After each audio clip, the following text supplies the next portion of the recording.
তো যাই হোক, হাওর বলেন আর বিল বলেন, বিরাট প্রান্তরের মধ্য দিয়ে যাচ্ছে।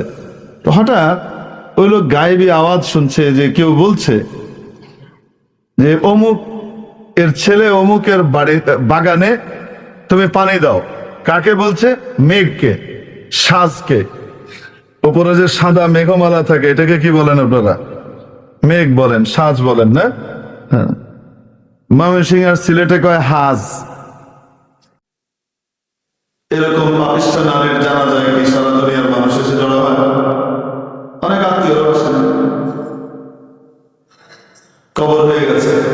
আল্লাহ পাক ওই যুগের নবীর কাছে ওহী পাঠিয়ে দিলেন যে আমার বান্দি আমার এক অবলা মাখলুকের প্রতি যে দয়া করেছে, মায়া দেখিয়েছে, আমি তার এই কাজটাকে বড় পছন্দ করেছি, এই উসিলায় তাকে আমি মাফ করে দিয়ে জান্নাতে পাঠিয়ে দিয়েছি। তার জন্য আমি জান্নাত বরাদ্দ করে দিয়েছি।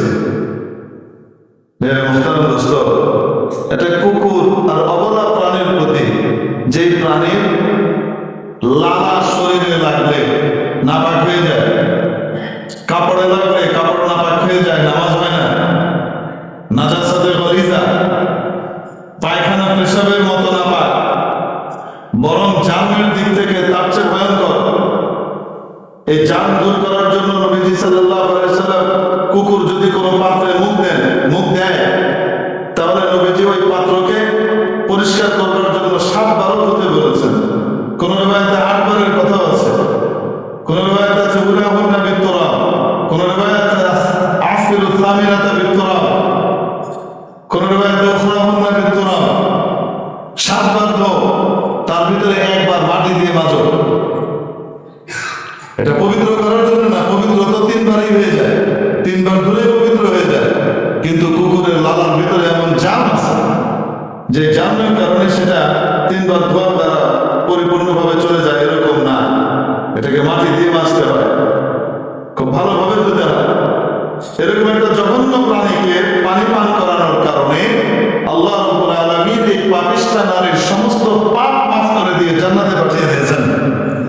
যদি কোনো বান্দা, যদি কোনো মানুষ আশরাফুল মাখলুকাতের খেদমত করে, মানুষের খেদমত করে, মানুষের মধ্যে আবার সর্বশ্রেষ্ঠকে, খায়রুকুম মান তাআল্লামাল কুরআন ওয়া আল্লামা, তোমাদের মধ্যে সবচেয়ে শ্রেষ্ঠ ওই ব্যক্তি যে ব্যক্তি নিজে কোরআন শিখে এবং অন্যকে কোরআন শেখায়। কোরআনের টিচার, হাদিসের টিচার, ফিকহের টিচার, যারা কোরআন শিখে অন্যকে কোরআন শেখায়, কোরআনের মর্ম শেখায়, কোরআনের বাণী শেখায়, কোরআনের তাফসীর শেখায়, এরকম সবচেয়ে সেরা। আর যারা ওই পড়ালেখাটা করে, আল্লাহ নবী সাল্লাল্লাহু আলাইহি ওয়াসাল্লাম বলেন ফেরেশতারা এসে তার সামনে নূরের পাখা বিছিয়ে দেয়, এটার উপর দিয়ে হাঁটে, লাল গালিচা না।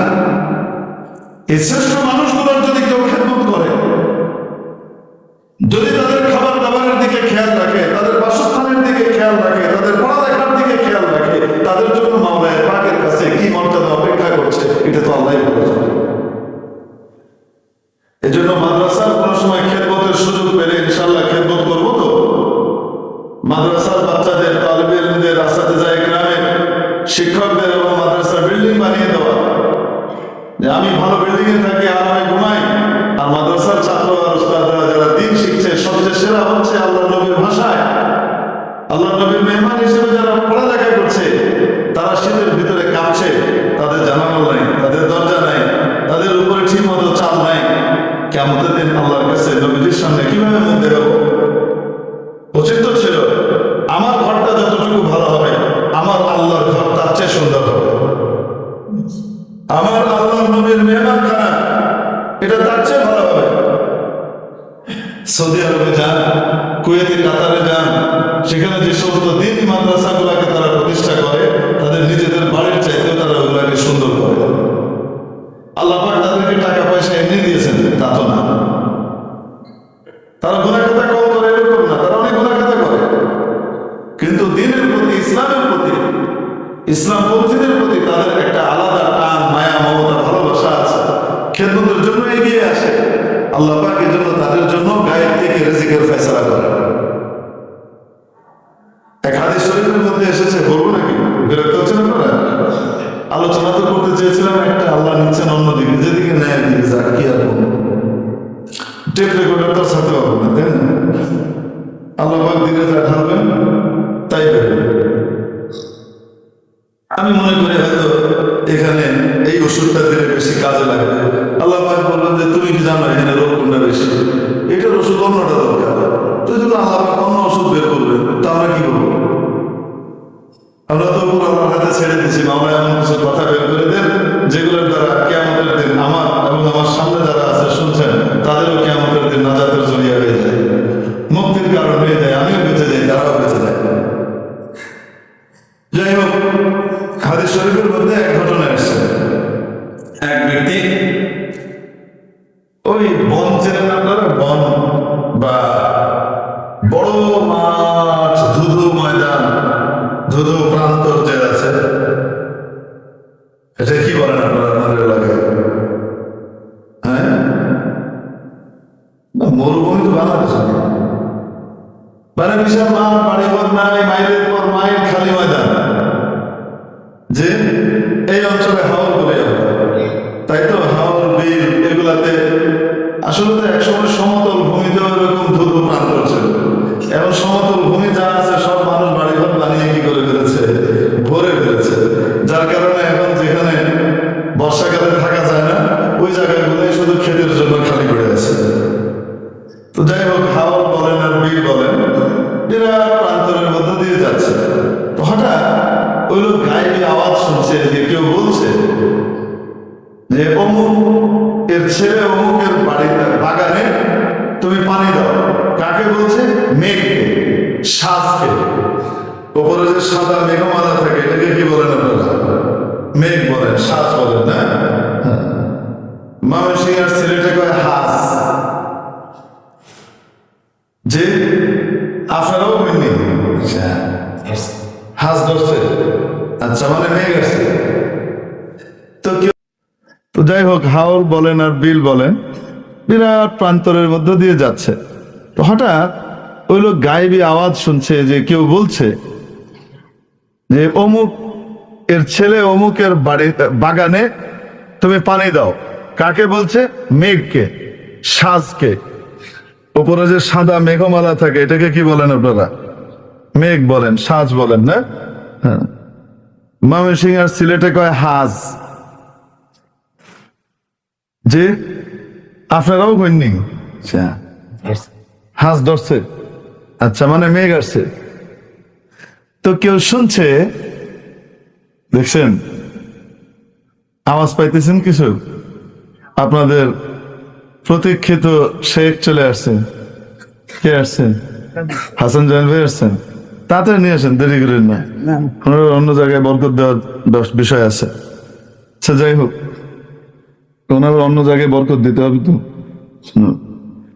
দেরি করায় না হুজুরকে। তারপরে আবার সুলতানুল ওয়াইজেনের বয়ান শুনবেন না? তারপরে আবার শেখুল হাদিস ইবনে শেখুল হাদিসের বয়ান শুনবেন। সুবহানাল্লাহ। আবার আমাদের সমস্ত আলোচক যারা আছে বাংলাদেশের, সমস্ত ওয়াইজদের যে সম্রাট আছে একজন, মানে সভাপতি সাহেব, প্রেসিডেন্ট সাহেব, হযরত আল্লামা শেখ আব্দুল বাসিত খান সাহেব দামাত বারাকাতুহুম, ওনারও বয়ান শুনবেন। চলে আসছেন মনে হয়। আচ্ছা যাই হোক, তো ওই লোক শুনছে যে মেঘকে কেউ আদেশ করছে, এই মেঘ তুমি যাও অমুকের বাগানে পানি দাও। আমি কিন্তু কোনো গল্প বলছেন, এটা হাদিসের গল্প, নবীজি শুনিয়েছেন। তো অদ্ভুত কারবার, মেঘকে লক্ষ্য করে কে কথা বলবে? তো লোকের কৌতূহল হলো, এখানে তো কেউ নাই, তো তাহলে গায়েবী আওয়াজটা যে আসলো এটা কি আসলেই বাস্তবে, নাকি আমার হ্যালুসিনেশন হচ্ছে, আমার মতিভ্রম ঘটেছে, আমি উল্টো পাল্টা শুনছি, উল্টো পাল্টা দেখছি। তো তাকিয়ে দেখে যে না, এই আওয়াজ আসার সাথে সাথেই মেঘটা একদিকে চলা শুরু করলো। তার মানে এই ভদ্রলোক বুঝলেন যে আসলেই মেঘকে কেউ আদেশ করেছে। তাহলে মেঘটা কোথায় যায়? কৌতূহলী হয়ে ওই মেঘের পেছন পেছন উনি যাওয়া শুরু করলেন।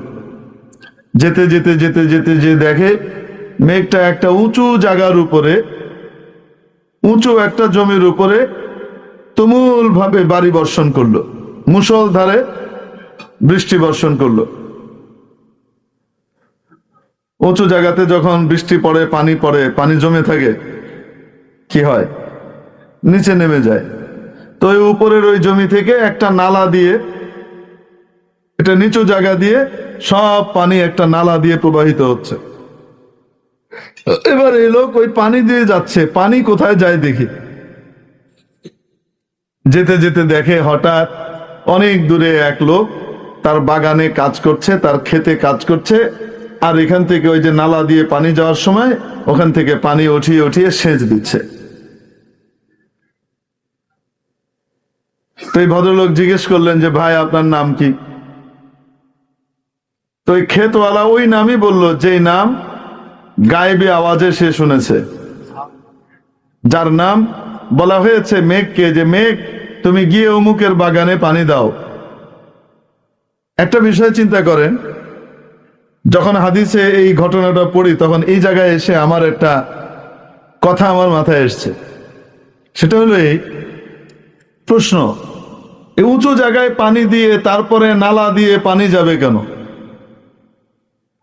তার বাগানে সরাসরি মেঘ বাড়ি বর্ষণ করলে পানি দিলেই তো হয়ে যেত, ঠিক কিনা? দূরে কেন দিল? একাধিক উত্তর মাথায় এসেছে। আল্লাহ পাক যদি সহি হয় তো এগুলো আল্লাহ পক্ষ থেকে, না হলে শয়তানের পক্ষ থেকে। ওখানে যদি বাগানে সরাসরি পানি পড়তো, যে কৃষক ভাই তার হয়তো একটাই সেট কাপড় বা কাপড় অল্প, বৃষ্টির পানিতে তো সেও ভিজে যেত।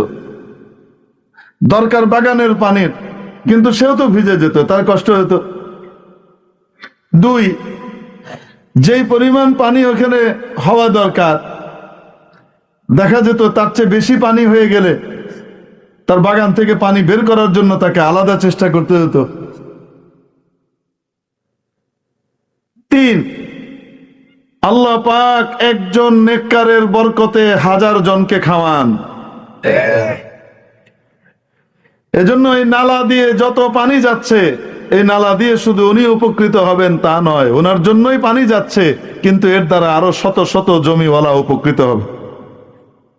আল্লাহর প্রিয় বান্দাদের উদ্দেশ্যে যখন আল্লাহ পাক রহম নাজিল করেন, তখন আল্লাহ পাক তাদের দ্বারা আরো অনেককে খাওয়ান, যাদেরকে খাওয়ান তারা চিনেও না, জানেও না।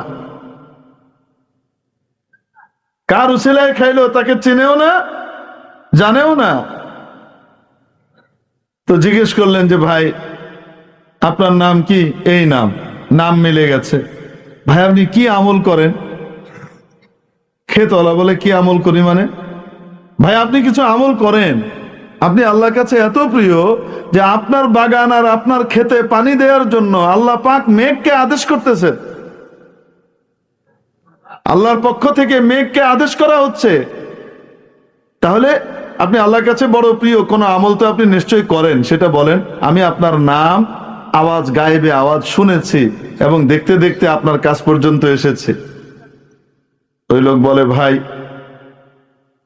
একটা আমল তো করি, কিন্তু এই আমলটা কাউকে বলি নাই, যেহেতু আল্লাহ তোমার সামনে ওপেন করে দিয়েছেন, গোপন করার কিছু নাই। আমার যখন আমদানি হয়, কৃষকের আমদানি হয় ফসল যখন উঠে আগুন মাসে, আর কোন কোন মাসে না, যে চাকরি করে তার আমদানি হয় মাস শেষে গিয়ে, তাই না? যে দিন মজুরি করে তার আমদানি হয় প্রত্যেক দিন মাগরিবের সময়, নাকি? এক একজনের এক একভাবে আমদানি হয়।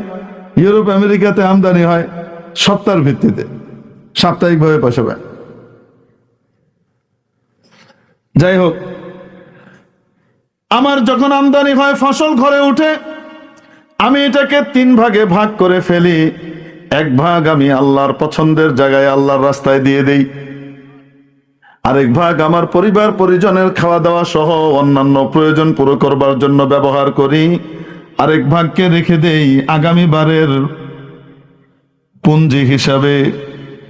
আগামী ফসলের সময় তো পুঁজি লাগবে, বীজ লাগবে, খরচ লাগবে, তো 1 ভাগ আগামী বারের জন্য রেখে দেই, ফসল করবার সময় কাজে লাগবে তাই। আর 1 ভাগ নিজেরা ব্যয় করি, আর প্রথম ভাগটাকে কার রাস্তায় দান করে দিই? যেদিন থেকে আমি এই আমল শুরু করেছি, আমার আশপাশে কারো ফসল হোক চাই না হোক, আমার ফসলে কখনো ঘাটতি হয় নাই। অতএব যদি কোনো ব্যক্তি তার আমদানির 1/3 আল্লাহর রাস্তায় দান করে, তার বাকি ইনকামের সুরক্ষার দায়িত্ব নিয়ে নেন কে? এজন্য মাদ্রাসা এবং মসজিদে যখন সুযোগ পাবো ইনশাল্লাহ দান করব। তো দান করলে কার লাভ? মাদ্রাসাওয়ালাদের লাভ। কার লাভ? আসতে বলেন, কার লাভ? মান জা বিল হাসানাতি ফালাহু আশরু আমসালিহা। যে ব্যক্তি কোন নেক কাজ করবে, আল্লাহ পাক তাকে তার অনুরূপ 10 গুণ সওয়াব দান করেন। কয় গুণ? একবার হযরত আলী রাদিয়াল্লাহু তাআলা আনহু হযরত ফাতিমা রাদিয়াল্লাহু আনহাকে বললেন, নিজের স্ত্রীকে, ফাতিমা কিছু আনবো তোমার জন্য বাজার থেকে, বাজারে যাচ্ছি, বলো তোমার শখের কিছু বলো। হযরত ফাতিমা বললেন, না কিছু দরকার নেই, আপনি সুস্থভাবে ফিরে আসেন, ফ্যামিলির যা লাগে ওগুলো আনলেই হবে, আমার জন্য কিছু লাগবে না। আহা বলো না, বারবার পিড়াপিড়ি করলেন, কখনোই তো বলো না, বলো তো। বললেন ঠিক আছে, যদি আনতে চান তো একটা আনার নিয়ে এসে। কে নিয়ে এসেন? আনার চিনি তো আমরা, কি সেটা? বিদেশি ডালিম আর কি, বেদানা, যেটার নাম বেদানা অথচ দানায় ভরা। দানায় ভরা জিনিসের নাম কি? বেদানা। সুবহানাল্লাহ বিহামদি।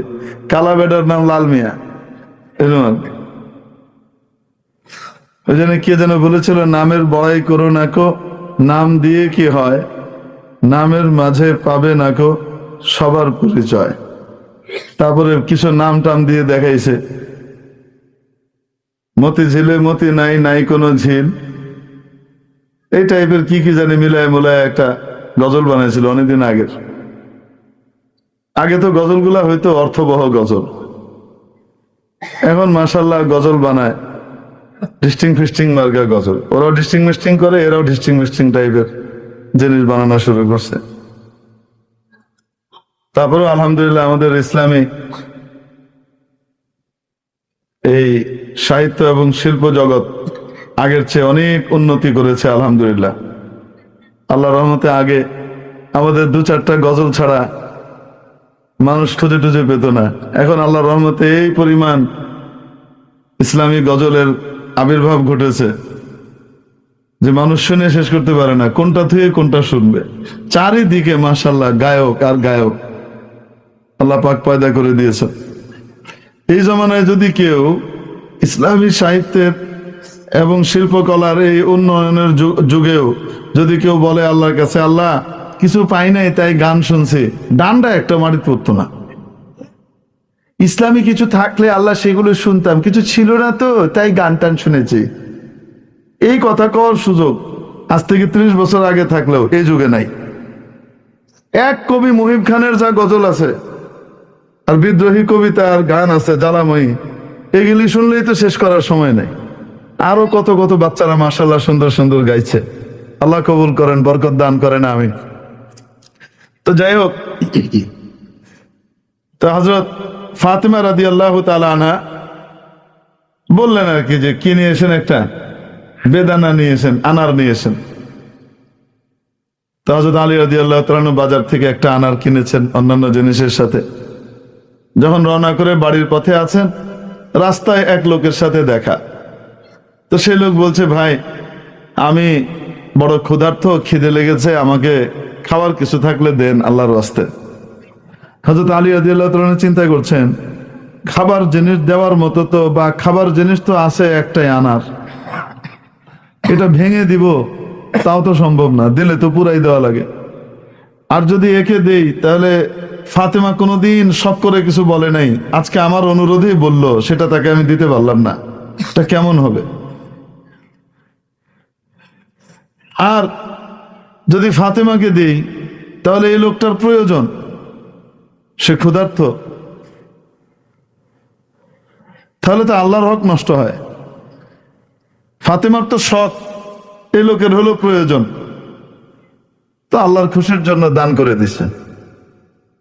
বাড়িতে আসছে, মন টন একটু খারাপ, বেগম সাহেবের সামনে মুখটা কেমনে দেখাই। তো বেগম সাহেব জিজ্ঞেস করেছেন, হযরত ফাতেমা রাদিয়াল্লাহু তাআলা আনহা, কি ব্যাপার, আপনার মন খারাপ কেন? এই ঘটনা ঘটেছে, তুমি জীবনে কখনো বললে না তোমার শখ আহ্লাদের কথা, আজকে বললে আর এটা নিয়ে আসলাম, সেটাও তোমার কাছ পর্যন্ত আনতে পারলাম না, এজন্য খারাপ লাগছে। হযরত ফাতেমা রাদিয়াল্লাহু আনহা বললেন, স্বামী, আপনি আল্লাহর খুশিকে যদি আমার উপরে প্রাধান্য না দিয়ে যদি আপনি আমার খুশিকে আল্লাহর খুশির উপরে প্রাধান্য দিতেন, তাহলে আমি মনে করতাম আমি উপযুক্ত স্বামী পাই নাই। আমার বুকটা গর্বে ভরে গেছে, আমার স্বামীর কাছে পৃথিবীর সবচেয়ে দামি, সবচেয়ে মূল্যবান জিনিস হলো আল্লাহর খুশি, আল্লাহর সন্তুষ্টি। এজন্য আমি খুব খুশি আপনি দান করেছেন। হযরত আলী রাদিয়াল্লাহু তাআলা আনহুর মনটা ভরে গেছে, এত সুন্দর কথা। আর দুজনের ভিতরে কি চলছে, আলাপ আলোচনা চলছে, গল্প টল্প চলছে, এর মধ্যেই কে যেন বাইরে দরজায় কড়া নাড়ছে।